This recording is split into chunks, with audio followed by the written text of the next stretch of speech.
यूहन्ना अध्याय 11। लाजर की मृत्यु।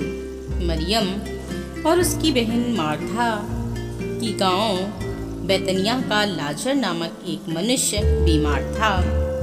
यह वही मरियम थी जिसने प्रभु पर इत्र डालकर उसके पांवों को अपने बालों से पोंछा था। इसी का भाई लाजर बीमार था, अतः उसकी बहनों ने उसे कहला भेजा, हे प्रभु, देख, जिससे तू प्रीति रखता है वह बीमार है।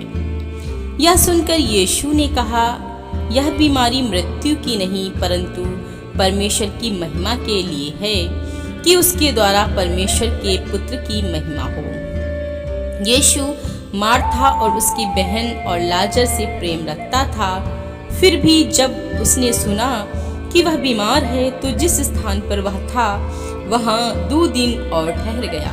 इसके बाद उसके चेलों से कहा, आओ हम फिर यहूदिया को चलें। चेलों ने उससे कहा, हे रब्बी, अभी तो यहूदी तुझ पर पथराव करना चाहते थे और क्या तू फिर भी वहीं जाता है?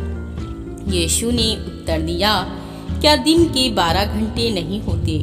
यदि कोई दिन में चले तो ठोकर नहीं खाता, क्योंकि इस जगत का उजाला देखता है, परंतु यदि कोई रात में चले तो ठोकर खाता है, क्योंकि उसमें प्रकाश नहीं।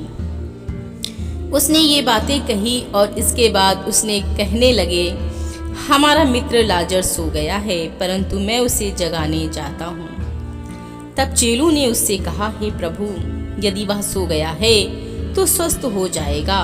यीशु ने तो उसकी मृत्यु के विषय में कहा था, परंतु वे समझे कि उसने नींद से सो जाने के विषय में कहा।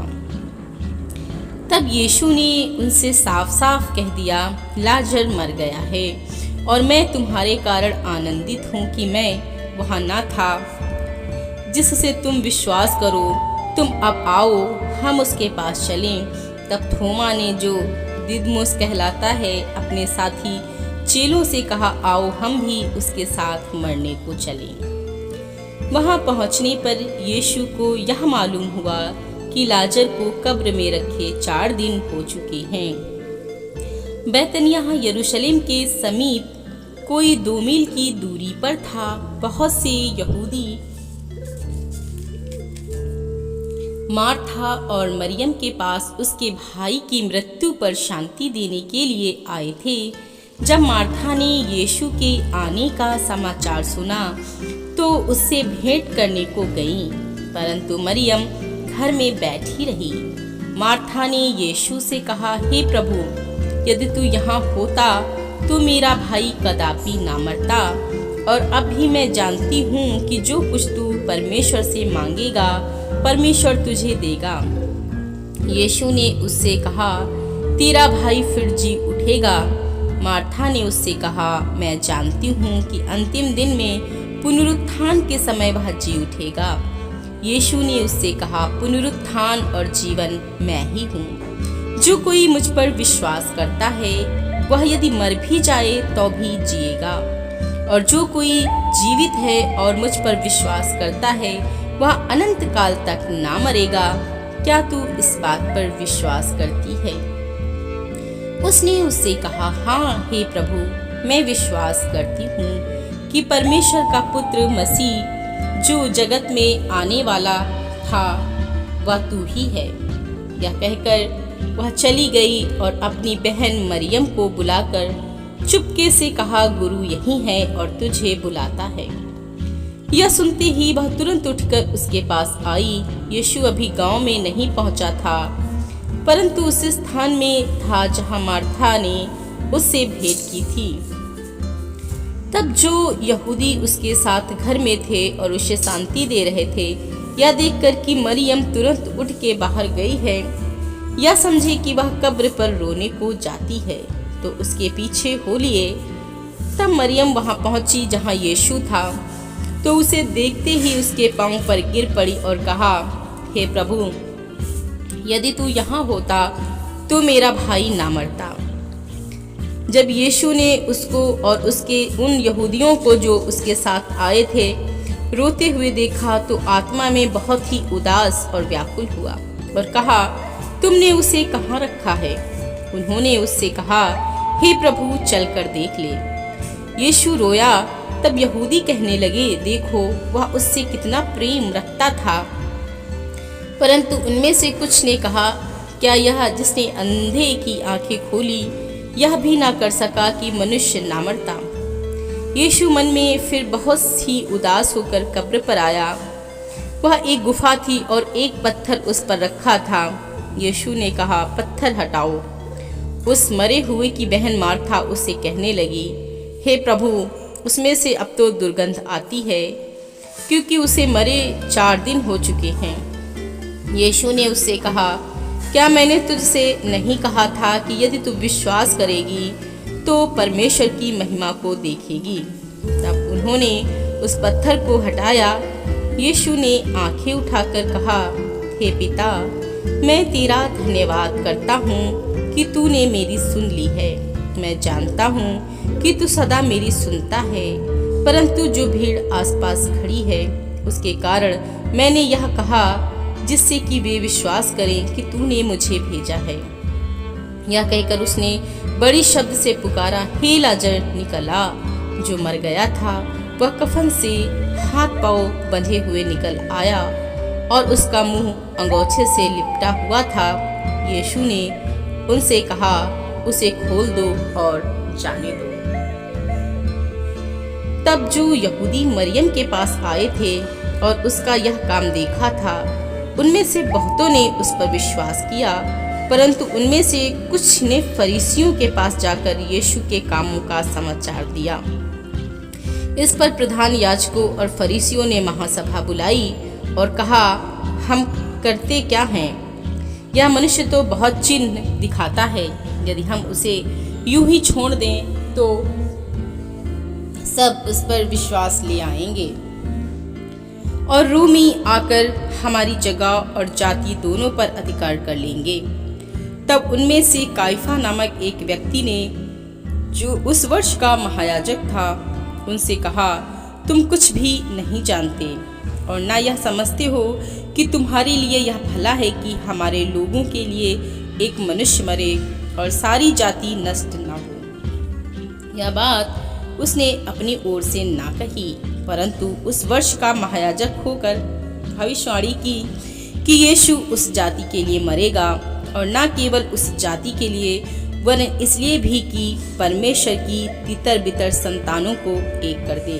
अतः उसी दिन से वे उसे मार डालने का षड्यंत्र रचने लगे। इसलिए यीशु उस समय से यहूदियों में प्रकट होकर ना फिरा, परंतु वहां से जंगल के निकटवर्ती प्रदेश में इफ्राइस नामक एक नगर को चला गया और अपने चेलों के साथ वहां रहने लगा।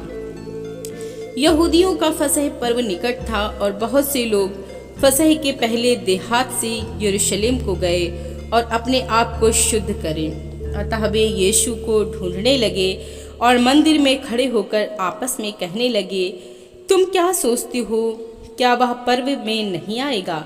प्रधान याजकों और फरीसियों ने यह आदेश दे रखा था कि यदि कोई यह जाने कि यीशु कहाँ है तो बताए, ताकि वे उसे पकड़ सकें। अध्याय 12। यीशु फसह के 6 दिन पहले बैतनिय्याह में आया, जहाँ लाजर था, जिसे यीशु ने मरे हुओं में से जिलाया था। वहाँ उन्होंने उसके लिए भोजन तैयार किया और मार्था सेवा कर रही थी और लाजर उनमें से एक था जो उसके साथ भोजन करने के लिए बैठे थे।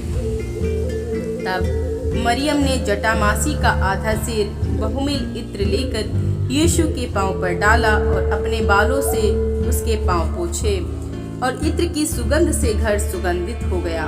परंतु उसके चेलों में से यहूदा इस्करियोती नामक एक चेला, जो उसे पकड़वाने पर था, कहने लगा, यह इत्र 300 दिनार में बेचकर कंगालों को क्यों ना दिया गया? उसने यह बात इसलिए नहीं कही थी कि उसे कंगालों की चिंता थी, परंतु इसलिए कि वह चोर था और उसके पास उसकी थैली रहती थी और उसमें जो कुछ डाला जाता था वह निकाल लेता था। यीशु ने कहा, उसे रहने दो, उसे यहाँ मेरे गाड़े जाने के दिन के लिए रखने दो, क्योंकि कंगाल तो तुम्हारे साथ सदा रहते हैं, परंतु मैं तुम्हारे साथ सदा ना रहूंगा। तब यहूदियों की बड़ी भीड़ जान गई कि वो वहाँ है, तो वे ना केवल यीशु के कारण आए, परंतु इसलिए भी कि लाजर को देखें जिसे मरे हुओं में से जिलाया था। तब प्रधान याजकों ने लाजर को भी मार डालने का षड्यंत्र रचा, क्योंकि उसके कारण बहुत से यहूदी चले गए और यीशु पर विश्वास किया। दूसरे दिन बहुत से लोगों ने जो पर्व में आए थे यह सुना कि यीशु यरूशलेम में आ रहा है, इसलिए उन्होंने खजूर की डालियां ली और उससे भेंट करने को निकले और पुकारने लगे, होशन्ना, धन्य इस्राएल का राजा जो प्रभु के नाम से आता है। जब यीशु को गदहे का एक बच्चा मिला तो वह उस पर बैठ गया, जैसा लिखा है, हे सिय्योन की बेटी मत डर, देख तेरा राजा गदहे के बच्चे पर चढ़ा हुआ जाता है। उसके चेले ये बातें पहले ना समझे थे, परंतु जब यीशु की महिमा प्रकट हुई तो उनको स्मरण आया कि ये बातें उसके विषय में लिखी हुई थी और लोगों ने उससे इसी प्रकार का व्यवहार किया था। तब भीड़ के उन लोगों ने गवाही दी जो उस समय उसके साथ थे, जब उसने लाजर को कब्र में से बुलाकर मरे हुओं में से जिलाया था। इसी कारण लोग उससे भेंट करने को आए थे, क्योंकि उन्होंने सुना था कि उसने यह आश्चर्य कर्म दिखाया है। तब फरीसियों ने आपस में कहा, सोचो तो सही कि तुमने कुछ नहीं बन पड़ता, देखो संसार उसके पीछे हो चला है। जो लोग उस पर्व में आराधना करने आए थे उसमें से कुछ यूनानी थे। उन्होंने गलील के बैतसैदा के रहने वाले फिलिप्पुस के पास आकर उससे विनती की, श्रीमान, हम यीशु से भेंट करना चाहते हैं। फिलिप्पुस ने आकर अंद्रियास से कहा। तब अंद्रियास और फिलिप्पुस ने जाकर यीशु से कहा। इस पर यीशु ने उनसे कहा, वह समय आ गया है कि मनुष्य के पुत्र की महिमा हो। मैं तुमसे सच सच कहता हूँ कि जब तक गेहूं का दाना भूमि में पड़कर मर नहीं जाता वह अकेला रहता है, परंतु जब मर जाता है तो बहुत फल लाता है। जो अपने प्राण को प्रिय जानता है वह उसे खो देता है, और जो इस जगत में अपने प्राण को अप्रिय जानता है वह अनंत जीवन के लिए उसकी रक्षा करेगा। यदि कोई मेरी सेवा करे तो मेरे पीछे हो ले, और जहाँ मैं हूँ वहाँ मेरा सेवक भी होगा। यदि कोई मेरी सेवा करे तो पिता उसका आदर करेगा। अब मेरा जी व्याकुल है, इसलिए अब मैं क्या कहूँ? हे पिता, मुझे इस घड़ी से बचा।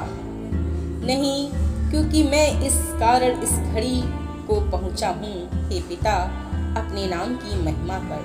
तब यह आकाशवाणी हुई, मैंने उसकी महिमा की है और फिर भी करूँगा।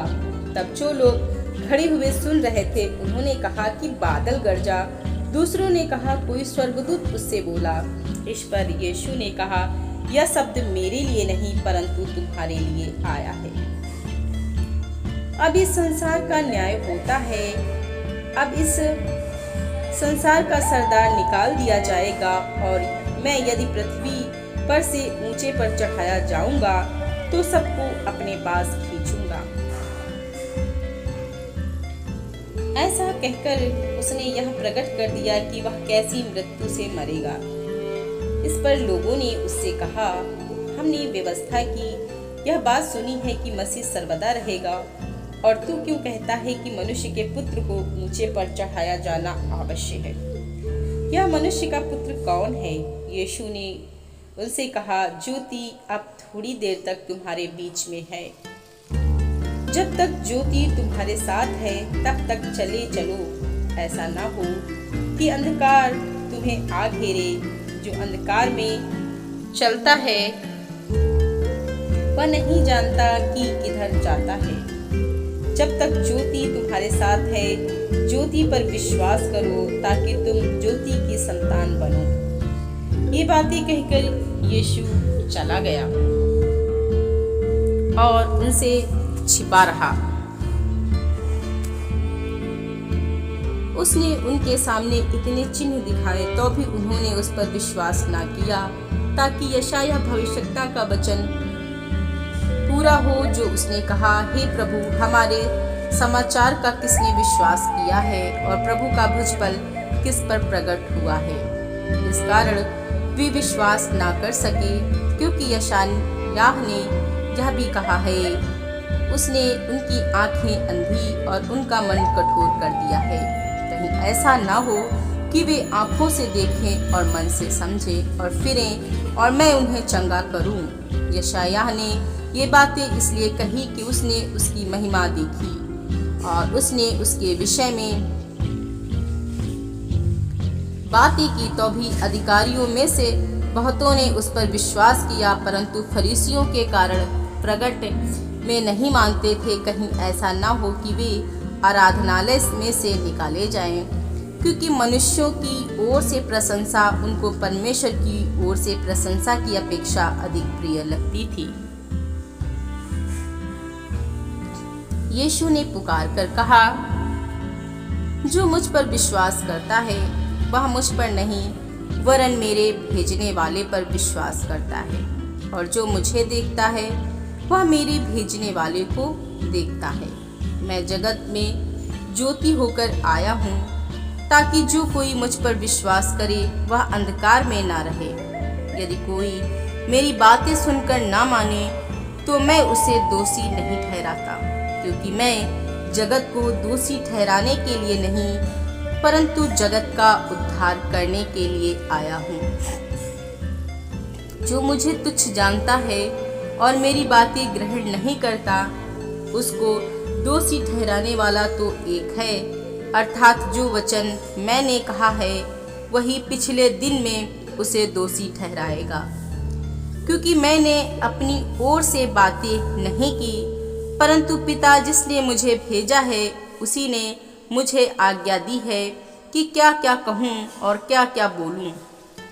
और मैं जानता हूँ कि उसकी आज्ञा अनंत जीवन है, इसलिए मैं जो कुछ बोलता हूँ और जैसा पिता ने मुझसे कहा है वैसा ही बोलता हूँ। अध्याय 13। फसह के पर्व से पहले जब यीशु ने जान लिया कि मेरी वह घड़ी आ पहुंची है कि जगत छोड़कर पिता के पास जाऊं, तो अपने लोगों से जो जगत में थे जैसा प्रेम वह रखता था, अंत तक वैसा ही प्रेम रखता रहा। जब शैतान समौन के पुत्र यहूदा इस्करियोती के मन में यह डाल चुका था कि उसे पकड़वाए, तो भोजन के समय यीशु ने यह जानकर कि पिता ने सब कुछ मेरे हाथ में कर दिया है और मैं परमेश्वर के पास से आया हूँ और परमेश्वर के पास जाता हूँ, भोजन पर से उठकर अपने ऊपरी कपड़े उतार दिए और अंगोछा लेकर अपनी कमर बांधी। तब बर्तन में पानी भरकर चेलों के पांव धोने और जिस अंगोछे से उसकी कमर बंधी थी उसी से पोंछने लगा। जब वह समौन पतरस के पास आया तब पतरस ने उससे कहा, हे प्रभु, क्या तू मेरे पांव धोता है? यीशु ने उसको उत्तर दिया, जो मैं करता हूँ तू उसे अभी तक नहीं जानता, परंतु इसके बाद समझेगा। पतरस ने उससे कहा, तू मेरे पांव कभी ना धोने पाएगा। यह सुनकर यीशु ने उससे कहा, यदि मैं तुझे ना धोऊं तो मेरे साथ तेरा कुछ भी साझा नहीं। समौन पतरस ने उससे कहा, हे प्रभु, तो मेरे पांव ही नहीं वरन हाथ और सिर भी धो दे। यीशु ने उससे कहा, जो नहा चुका है उसे पांव के सिवाय और कुछ धोने की आवश्यकता नहीं, परंतु वह बिल्कुल शुद्ध है। और तुम शुद्ध हो, परंतु सबके सब नहीं। वह तो अपने पकड़वाने वाले को जानता था, इसलिए उसने कहा, तुम सबके सब शुद्ध नहीं। जब वह उनके पांव धो चुका और उसने कपड़े पहनकर फिर बैठ गया तो उसने उनसे कहने लगा, क्या तुम समझे कि मैंने तुम्हारे साथ क्या किया?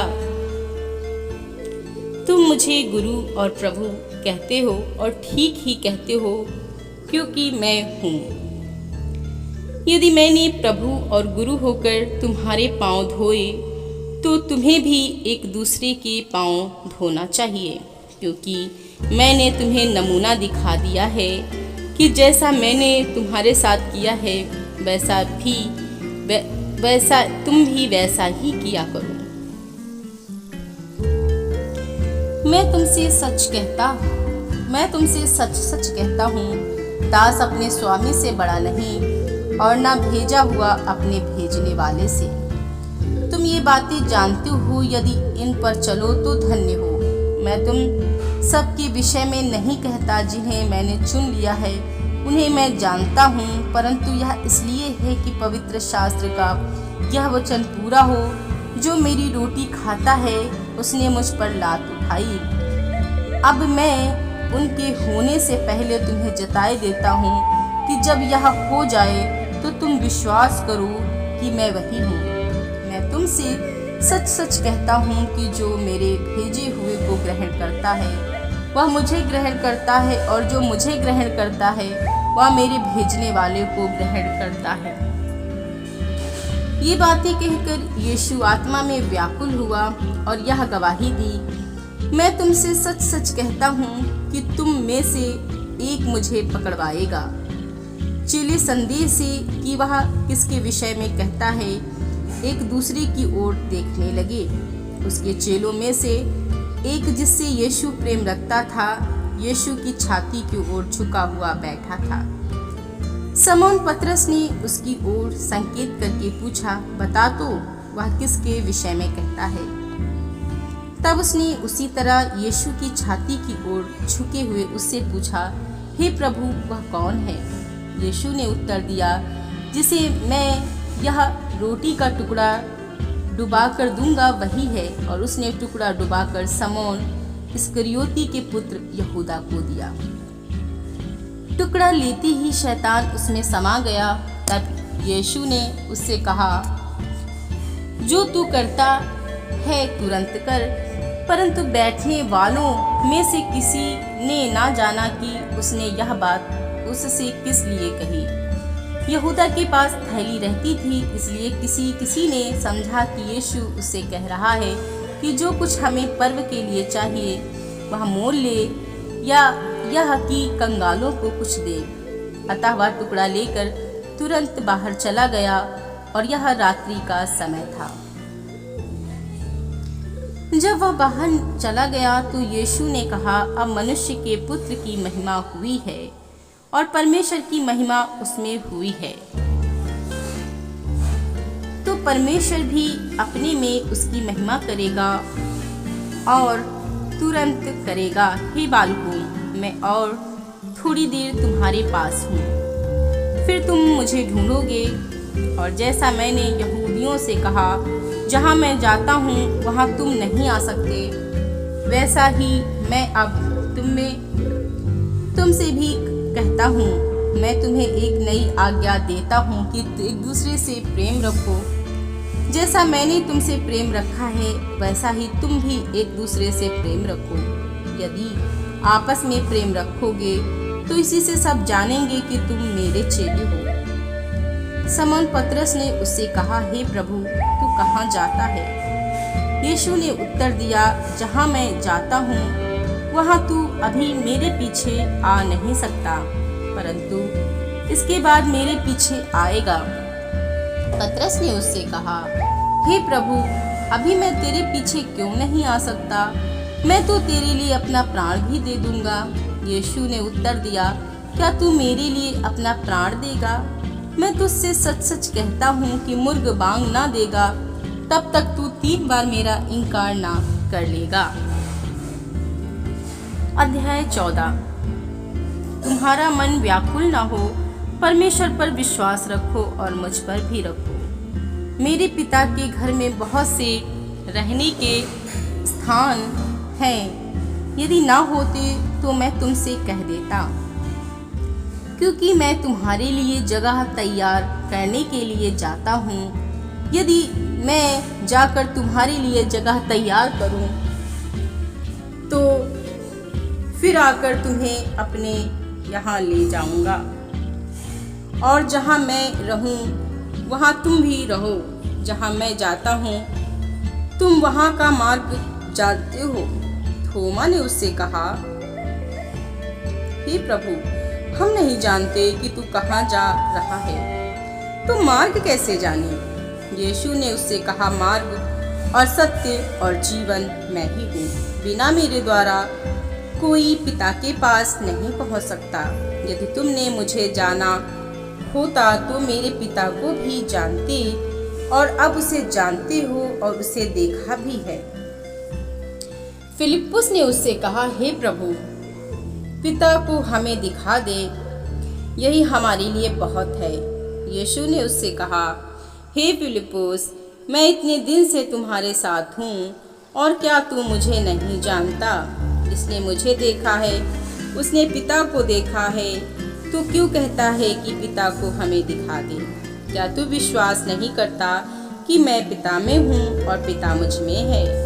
ये बातें जो मैं तुमसे कहता हूँ अपनी ओर से नहीं कहता, परंतु पिता मुझ में रहकर अपने काम करता है।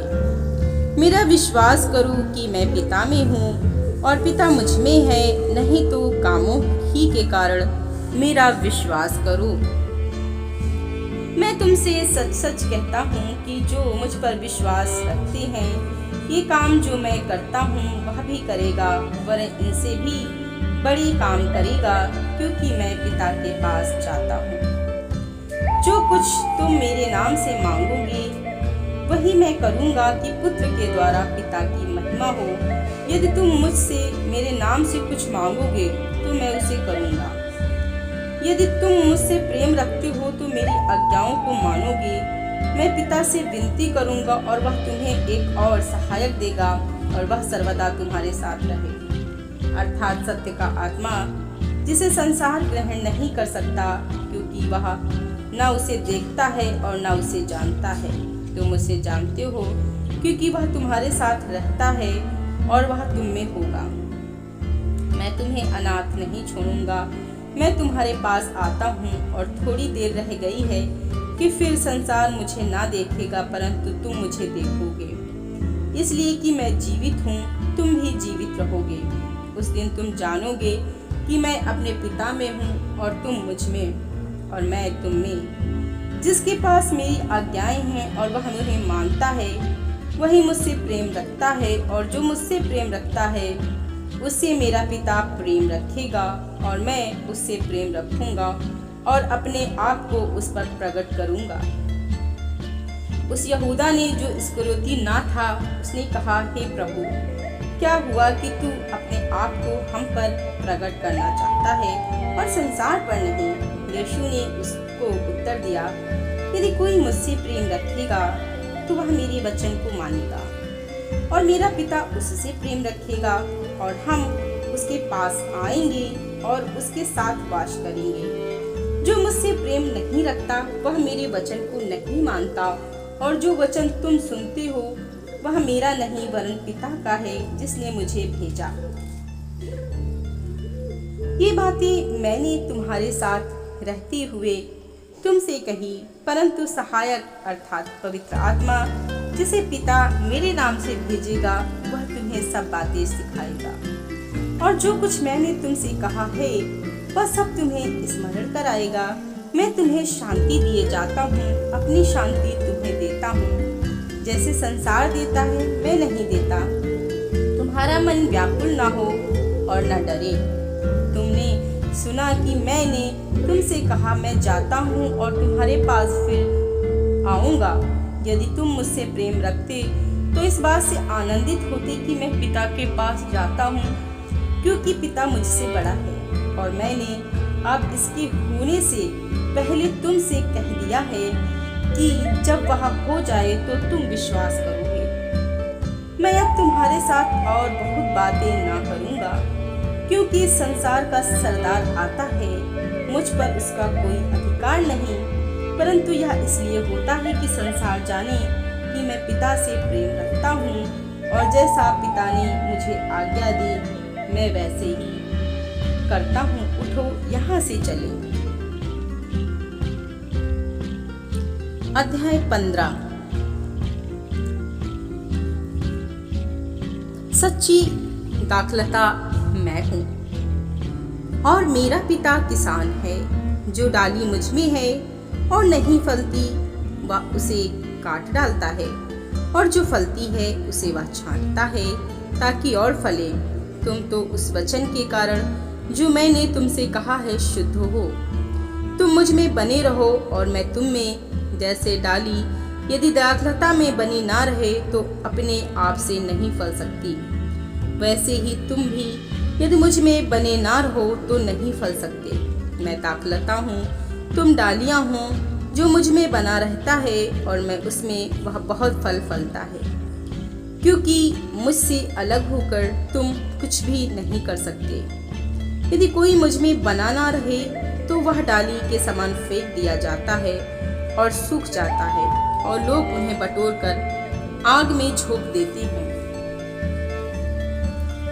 वे जल जाती हैं। यदि तुम मुझ में बने रहो और मेरा वचन तुम में बना रहे तो जो चाहो मांगो वह तुम्हारे लिए हो जाएगा। मेरे पिता की महिमा इसी से होती है कि तुम बहुत सा फल लाओ, तभी तुम मेरे चेले ठहरोगे। जैसा पिता ने मुझसे प्रेम रखा वैसा ही मैंने तुमसे प्रेम रखा।